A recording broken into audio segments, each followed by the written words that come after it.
The film opens an Italian convent, where Sister Mary is seen praying before waiting for the Mother Superior to fall asleep so she can steal her keys. She quietly makes her way to the front gates and is just moments away from escaping when the other nuns catch her. They slam the gate shut on her leg, snapping it in half before dragging her away.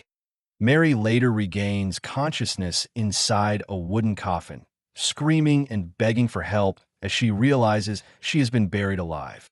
The story then shifts to a young American nun named Sister Cecilia, who arrives in Italy to take her vows at the very same convent.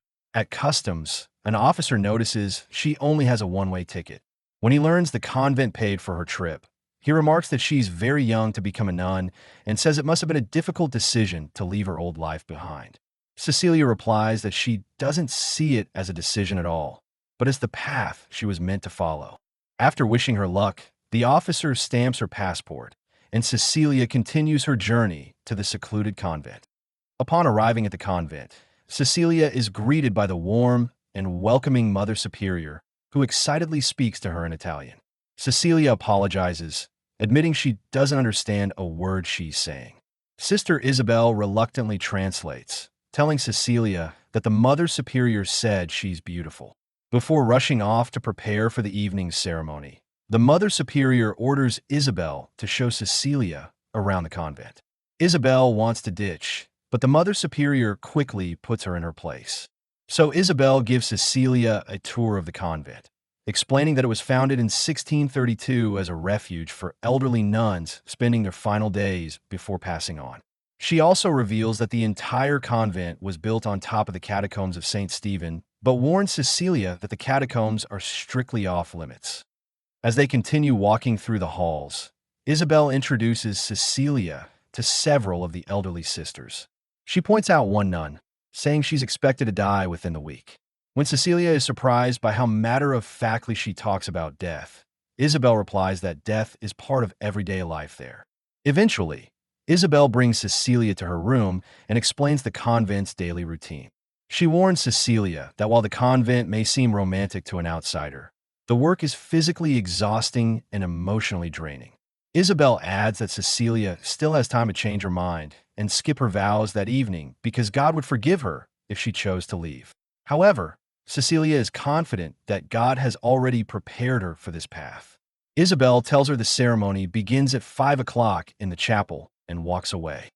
Later, while Cecilia is using the bathroom, another nun walks in, opens the window, and lights a cigarette. She introduces herself as Sister Gwen and asks where Cecilia is from. Cecilia says she's from just outside Detroit, but her parish back in the States had closed due to low attendance. She says that church had become her family, and after leaving, she felt completely lost until Father Tedeschi reached out and invited her to the convent. Gwen jokes that Father Tedeschi has a talent for finding broken birds. Worried she's offended Cecilia, Gwen adds that she thinks everyone in the convent is either a head case or a runaway, before admitting she's probably both. As she leaves, Gwen jokingly tells Cecilia that next time she can lock the bathroom door if she wants some privacy. That evening, Cecilia attends the ceremony where she officially takes her vows before Cardinal Merola and Father Tedeschi. After she accepts her vows, she is officially welcomed into the convent. During the celebration afterward, Tedeschi tells Cecilia he originally worked as a biologist for nearly 20 years, but despite dedicating his life to science, he felt no closer to understanding the world than he had as a child in Sunday school. Eventually, he believed God showed him a different path, leading him to the convent, where he became convinced this was where he was truly meant to be. Tedeschi then asks Cecilia what inspired her own journey. She reveals that when she was 12 years old, she fell through the ice of a frozen lake near her home and drowned. Although paramedics managed to revive her, her heart had stopped for almost 7 minutes. Ever since surviving the accident, Cecilia has believed God spared her life for a reason, but she's never known what that purpose was. Then Cecilia steps into the bathroom to freshen up, but is startled by strange noises echoing through the convent.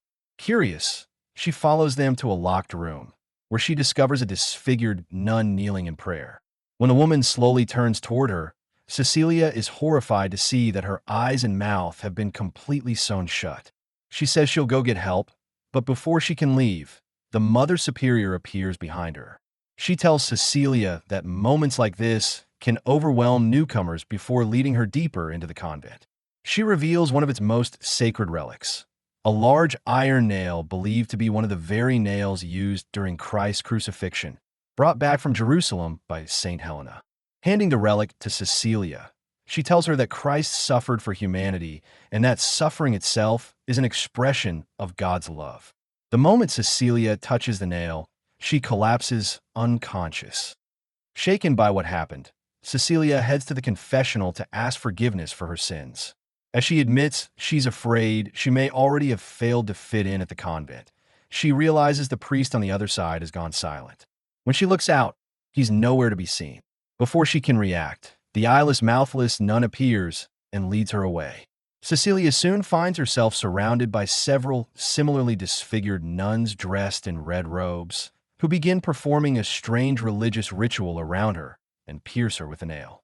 Cecilia screams in terror before suddenly waking up in her own bed the following morning.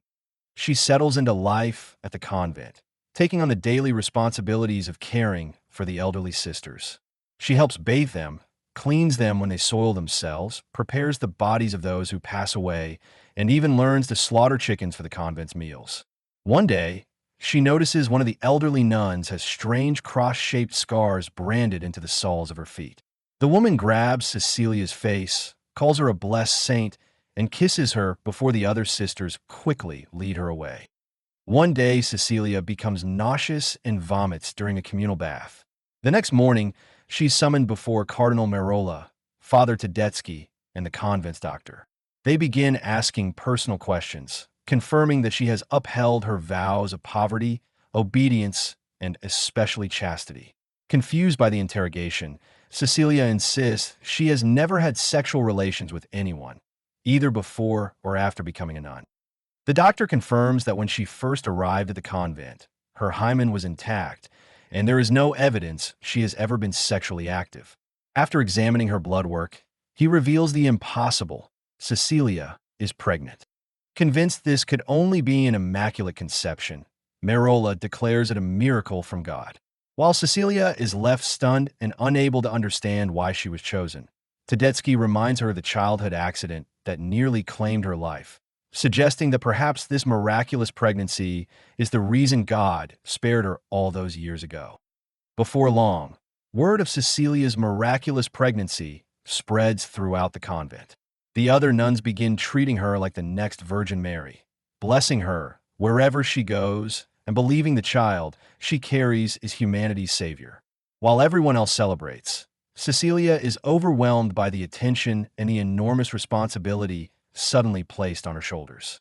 As the pregnancy progresses, Sister Isabel suddenly attacks Cecilia, trying to drown her in a large stone water basin.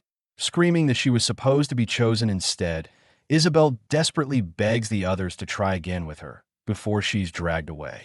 Fortunately, the convent's doctor confirms that the baby's heartbeat is strong and unharmed.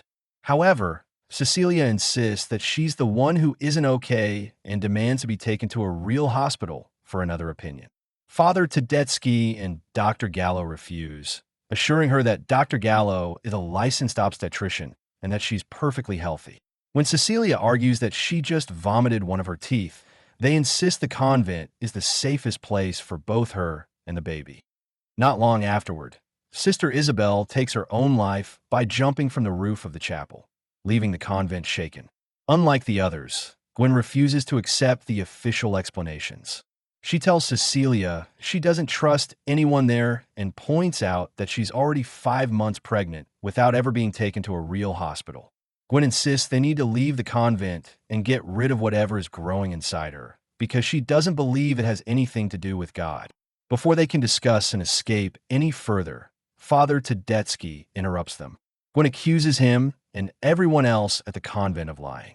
She demands to know how Cecilia became pregnant and what really happened to Isabel before shouting that the entire place is full of lies. The other nuns quickly restrain her and drag her away as she continues struggling and screaming. That night, Cecilia is awakened by horrifying screams and desperate cries for help. Following the sounds through the convent, she discovers Gwen strapped to a chair while several nuns hold her down. As punishment for speaking out, they cut out her tongue, leaving her unable to scream. The following morning, Cecilia doubles over in agony, screaming as blood pours down her legs. Believing she's losing the baby, the sisters rush her into a van to take her to the hospital. However, while cleaning Cecilia's room, one of the nuns discovers a headless chicken hidden beneath her bed. Realizing the blood came from the chicken and not from Cecilia, she calls Father Tedeschi. He orders the driver to stop the van at once, exposing Cecilia's desperate attempt to fake a medical emergency so she could escape. Cecilia makes a run for it, but is quickly captured and taken back to the convent. Tedeschi then reveals that before becoming a priest, he was a geneticist whose research was condemned for being unethical. After joining the church, he continued his work in secret. Hidden beneath the convent is a laboratory where he and the others spent the last 20 years extracting fragments of blood, tissue, and bone from one of the nails believed to have been used during Christ's crucifixion. Using that DNA, they repeatedly attempted to create a child carrying Christ's genetic code, but every pregnancy ended in failure. He shows her jars of preserved fetuses as remains of those unsuccessful experiments. Tedeschi believes Cecilia is the first compatible vessel to carry the child successfully and insists her miraculous survival after drowning as a child was proof that God had chosen her for this purpose all along. When Cecilia rejects everything he's told her and tries to resist, Tedeschi has her restrained while he brands crosses onto the soles of her feet. The painful marks are meant to ensure she can never escape the convent again. As Cecilia enters the final stage of her pregnancy, she becomes convinced that whatever she's carrying is not the Son of God at all, but something far more sinister. While the Mother Superior is performing an ultrasound on her, she briefly turns her attention away. Seizing the opportunity, Cecilia grabs a nearby crucifix and beats the Mother Superior with it, killing her before making another desperate escape. She fights her way through the convent and encounters Cardinal Merola. Wrapping her rosary around his neck, Cecilia strangles him to death before continuing her escape. Moments later, however, her water breaks. Desperate to stop the experiment for good, Cecilia makes her way into Tedeschi's hidden laboratory. She pours ethanol throughout the room, intending to destroy every trace of his research. Tedeschi catches up to her and pleads with her to deliver what he believes is humanity's savior, but Cecilia refuses. After a violent struggle, she manages to escape outside and ignites the trail of ethanol with a lighter, engulfing the laboratory in flames. Although the explosion appears to kill Tedeschi, he survives long enough to pursue her. Cecilia flees into the ancient catacombs beneath the convent, where she discovers Gwen's mutilated body. Just as Cecilia finally reaches an exit, the severely burned Tedeschi attacks her. Believing the child must be saved at any cost, he attempts to cut the baby from her womb himself.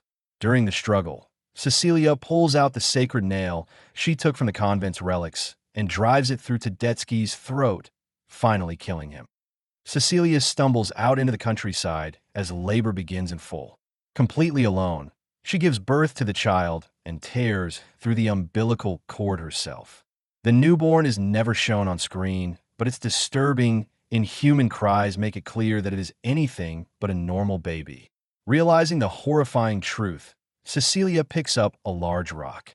The camera stays on her face as she raises it overhead, and moments later, the sound of a crushing blow confirms she has killed the monstrous infant, ending Tedeschi's experiment forever. The end. Thanks for watching. Don't forget to like and subscribe. And until next time.